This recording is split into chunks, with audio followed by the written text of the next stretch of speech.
Halo, berikut adalah video tutorial menggunakan aplikasi Sisinta. Selamat menyaksikan. Baiklah, teman-teman bisa lihat untuk tampilan dari aplikasi Sisinta seperti ini, dan kita akan belajar bagaimana menggunakan aplikasi ini dengan baik. Karena kita belum punya akun, maka kita akan coba membuat akun supaya kita bisa mengakses aplikasi ini. Maka kita pilih atau kita klik butuh akun. Nah, di sini teman-teman bisa lihat kita harus register dulu nih si Sintanya. Dengan cara apa? Yaitu dengan memasukkan email, kemudian memasukkan NIP, kemudian masukkan password pertama, dan mengulangi password yang sama. Setelah itu kita bisa klik register. Mari kita coba ya. Kita masukkan emailnya, karena saya sudah punya, maka saya masukkan email yang sudah tersedia. Kemudian saya akan mencoba memasukkan data dari para pegawai yang ada di unit kerja saya. Misalnya saya pilih Bapak Abraham Benu. Kemudian saya memasukkan password. Di sini diharapkan password yang dimasukkan harus password yang kuat. Jadi ada campuran huruf besar, huruf kecil, angka, atau tanda lain sehingga passwordnya cukup kuat untuk bisa dipakai.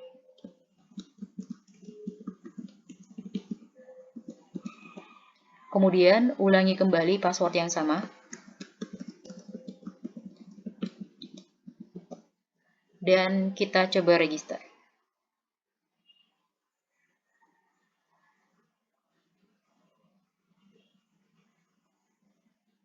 Nah, di sini tampilannya login Sisinta sudah bisa diakses dengan klik confirm pada email yang kita daftarkan. Kebetulan saya sudah buka emailnya, jadi kita bisa lihat ada informasi masuk dari aplikasi Sisinta. Kita klik untuk mengaktifkannya. Maka kembali lagi pada tampilan login. Nah, di sini kita sudah bisa memasukkan kembali data kita dan memasukkan password yang sudah kita buat sebelumnya.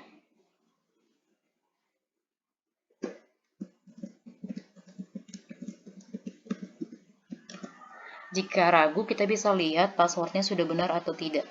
Kemudian kita klik login. Teman-teman, ini adalah tampilan setelah kita login menggunakan email dan password. Nah, terlihat memang ada tampilan selamat datang di aplikasi Sisinta. Pada tampilan ini kita bisa lihat ada beranda, data diklat, kemudian nama pemilik akun dan NIP-nya. Kita akan coba klik satu persatu.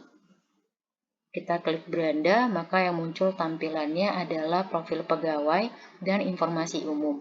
Di sini untuk profil pegawai tidak bisa diganti oleh pengguna dan hanya bisa diganti oleh admin. Sedangkan untuk informasi umum, ini ada pilihan bentuk dan jalur pengembangan pelatihan yang terdiri atas dua pilihan, yaitu klasikal dan non-klasikal. Jika kita klik klasikal, maka akan muncul bentukan-bentukan dan jalur pengembangan pelatihan klasikal. Dan kalau kita klik pelatihan struktur kepemimpinan, maka akan muncul penjelasan dari bentuk dan jalur pengembangan pelatihan tersebut. Demikian dengan pilihan yang lainnya. Untuk non-klasikal sama juga, jika kita klik akan muncul juga bentuk dan jalur pengembangan pelatihan, serta penjelasannya.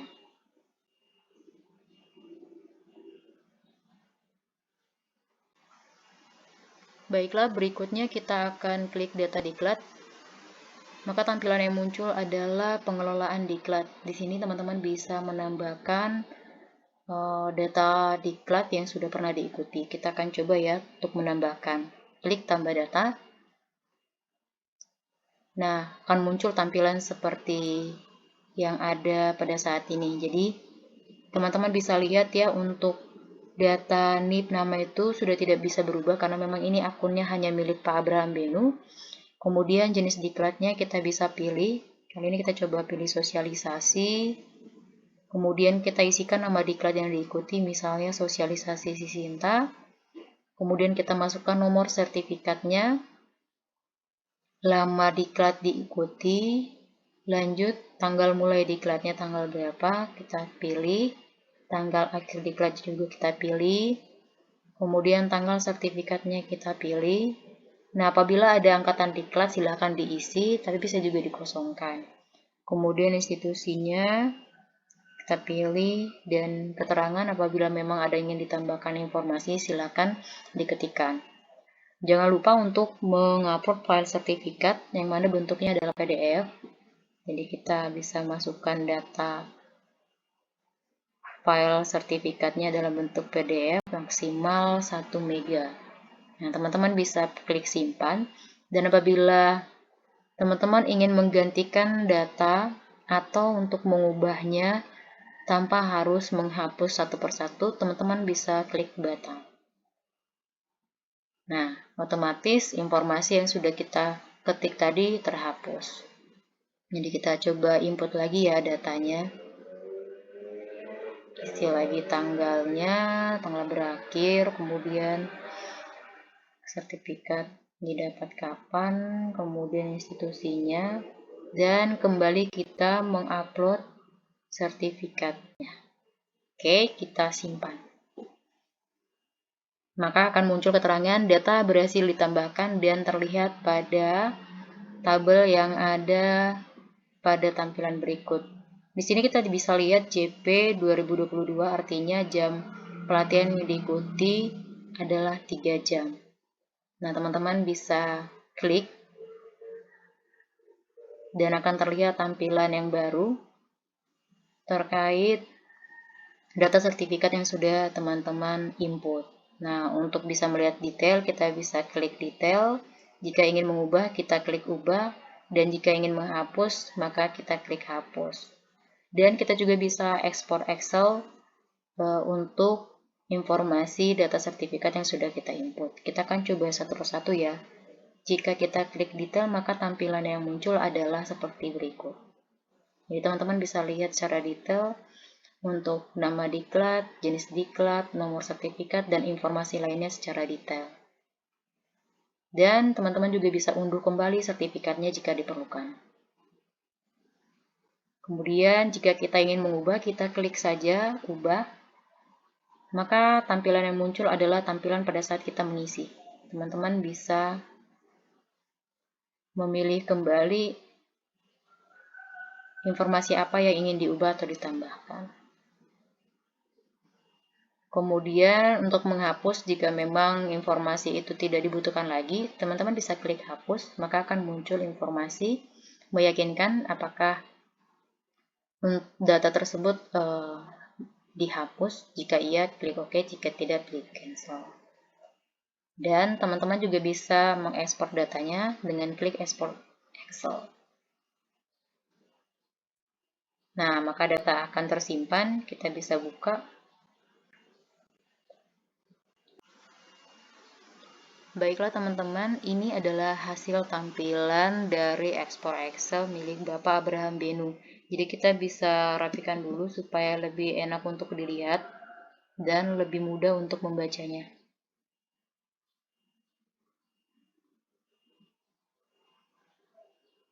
Jadi terlihat ya teman-teman, informasi yang sudah diklik kita bisa lihat satu persatu. Jadi teman-teman apabila sudah menginput data sertifikatnya, kemudian ingin mendapatkan tampilan dalam bentuk Excel, maka bisa pilih ekspor Excel. Baiklah, demikian cara untuk menambahkan data sertifikat pada akun ini. Dan apabila kita sudah selesai menambahkan informasi data sertifikat, kita bisa keluar dari akun ini dengan cara klik pojok sebelah kanan atas, ada nama dan NIP. Dan kemudian ada dua pilihan. Jika teman-teman ingin keluar, bisa pilih logout. Jika teman-teman ingin mengubah password, bisa klik ubah password. Kita akan coba klik ubah password dan lihat tampilannya. Ya, ini adalah tampilan apabila teman-teman ingin mengubah password. Jadi, teman-teman bisa masukkan password yang lama, kemudian masukkan password yang baru dan konfirmasi.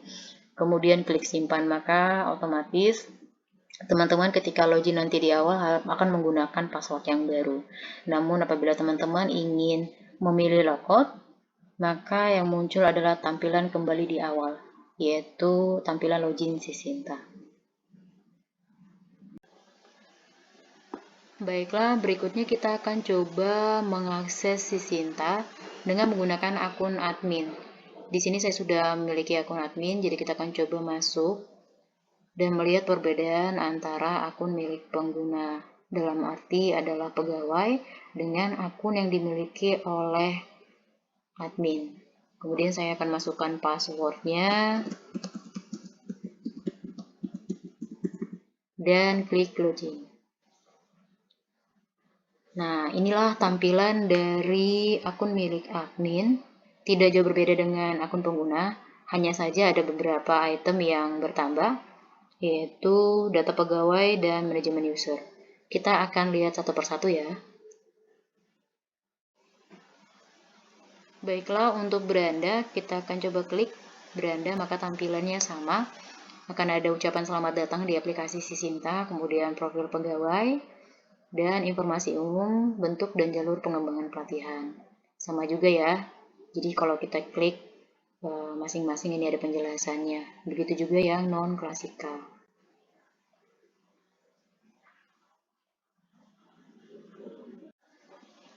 Kemudian kita akan klik data pegawai.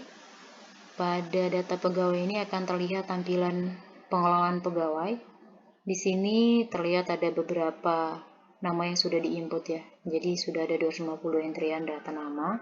Dan apabila teman-teman ingin menambahkan, teman-teman bisa klik tambah data. Maka tampilan yang muncul adalah seperti ini. Kita akan coba isi, misalnya NIP-nya kita buat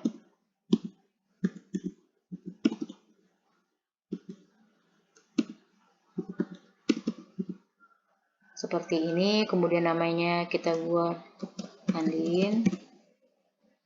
Golongannya kita bisa pilih, dia ada di golongan berapa, jabatannya apa, statusnya pilih aktif atau tidak. Nah, kita bisa simpan, atau jika teman-teman ingin mengubah data, maka bisa klik batal. Jadi data yang sudah teman-teman isi sebelumnya akan terhapus secara otomatis.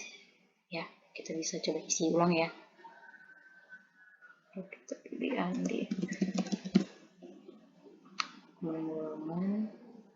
Kembali lagi jabatan. Nah, kita coba simpan. Nah, data berhasil ditambahkan. Jadi, tadi kita tambahkan data Andin. Coba kita lihat apakah memang benar bertambah. Nah, bertambah ya, teman-teman. Jadi, dari 250 jadi 251. Kita coba cari datanya. Apakah memang ada Andin. Ada ya, teman-teman. Kita bisa mengubah datanya dengan klik ubah. Maka tampilan kembali akan muncul. Jadi, teman-teman bisa kembali mengganti atau menghilangkan data yang tidak perlu. Kemudian kita bisa hapus datanya dengan klik hapus. Jika kita pilih OK, klik OK, jika tidak klik cancel. Jadi kita coba OK ya. Maka ada informasi data berhasil dihapus. Jadi kita bisa cek nih teman-teman, data kembali ke jumlah yang di awal yaitu 250. Dan kalau kita cari, data tidak ditemukan. Berikutnya kita akan klik data diklat. Nah, ini dia tampilan dari pengelolaan data diklat milik admin. Sedikit berbeda dengan pengguna. Di sini selain bisa menambahkan data, admin juga bisa mengirimkan email notifikasi, yaitu email di mana para pengguna yang belum memenuhi jam pelatihan minimal 20 jam per tahun akan mendapatkan notifikasi dari admin.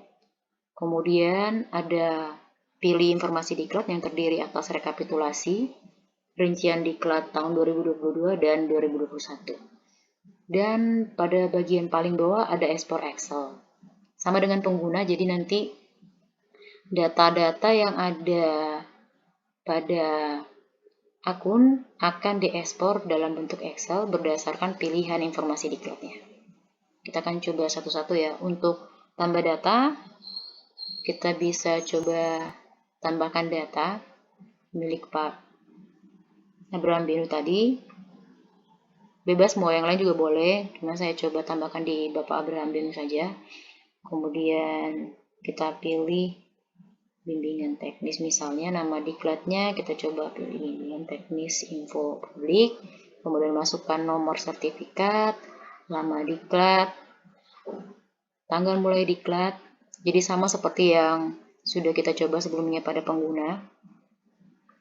Kemudian tanggal sertifikat diterima, institusi penyelenggara, angkatan diklat boleh diisi jika memang ada, dan keterangan juga bisa diisi jika memang ada. Kemudian kita pilih file yang akan dimasukkan dalam bentuk PDF maksimal 1 MB. Kita simpan. Nah, data berhasil ditambahkan. Kita coba lihat ya, apakah memang benar data Bapak Abraham Benu itu bertambah. Ya, baik, kita klik. Ya, kelihatan ya, teman-teman, ada bertambah bimbingan teknis info publik. Jadi berhasil ditambahkan datanya.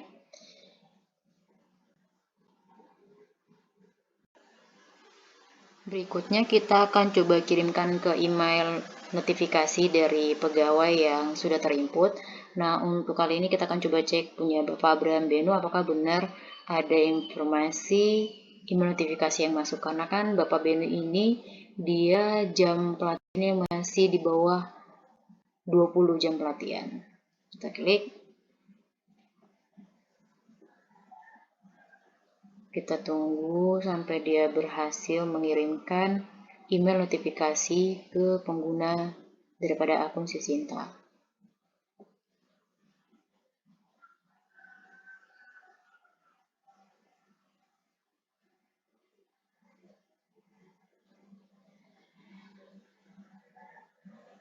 Nah, dia sudah mengirimkan email, maka kita coba cek ya untuk email Pak Abraham.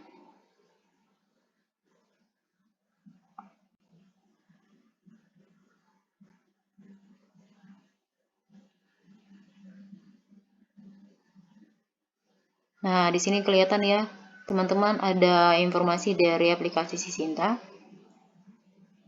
Ternyata Pak Abraham Benu mendapatkan notifikasi. Jadi bisa dilihat ya, masih 7 JP, yang mana pemenuhannya harus 20 JP.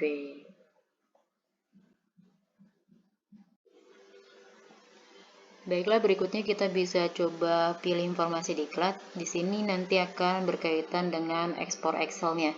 Jadi kalau kita pilih rekapitulasi diklat tahun 2022-2021, maka kita bisa merekap data tersebut lewat ekspor Excel. Kita klik, maka data akan masuk. Nah, ini dia tampilan data rekapitulasi untuk tahun 2021 dan 2022. Supaya lebih enak untuk dilihat, maka kita bisa rapikan dulu ya, teman-teman. Atau perbesar hurufnya, angkanya. Jadi teman-teman bisa lihat ada nomor, NIP nama, JP 2022, dan JP 2021.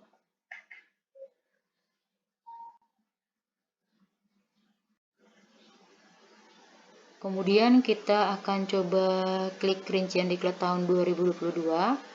Nah, tampilan yang muncul adalah seperti ini ya teman-teman. Nah, ini kita bisa ekspor Excel.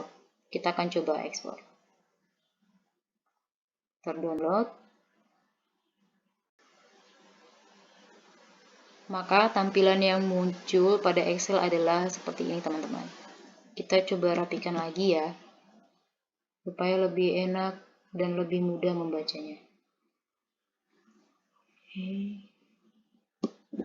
Nah, teman-teman sudah bisa melihat nih nama pegawai, jenis diklat, dan nama diklat. Kemudian nomor sertifikat, nama diklat, tanggalnya, dan informasi lainnya. Ini semua sudah terekap di dalam ya teman-teman. Berikutnya kita coba pilih rincian diklat tahun 2021. Maka teman-teman akan lihat tampilannya sama juga, tapi ini menginformasikan data sertifikat di tahun 2021. Dan bisa juga diekspor. Kita akan coba ekspor ke Excel pastinya ya. Nah, ini dia tampilannya ya teman-teman, jika kita klik tadi ekspor Excel. Kembali lagi kita rapikan untuk tampilannya supaya lebih mudah dibaca.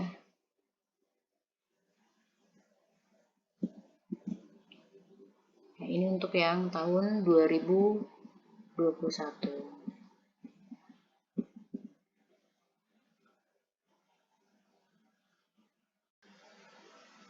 Berikutnya kita akan coba klik manajemen user. Maka tampilan yang muncul adalah pengelolaan user. Di sini admin bisa menambahkan data pengguna sebagai pegawai atau data pengguna sebagai admin. Jadi nanti super admin bisa klik tambah data dan menambahkan pegawai atau admin dengan menggunakan email. Jadi kuncinya adalah di email. Ketika sudah ditambahkan oleh super admin, baik itu admin ataupun pengguna dalam artian pegawai, maka datanya akan tersimpan.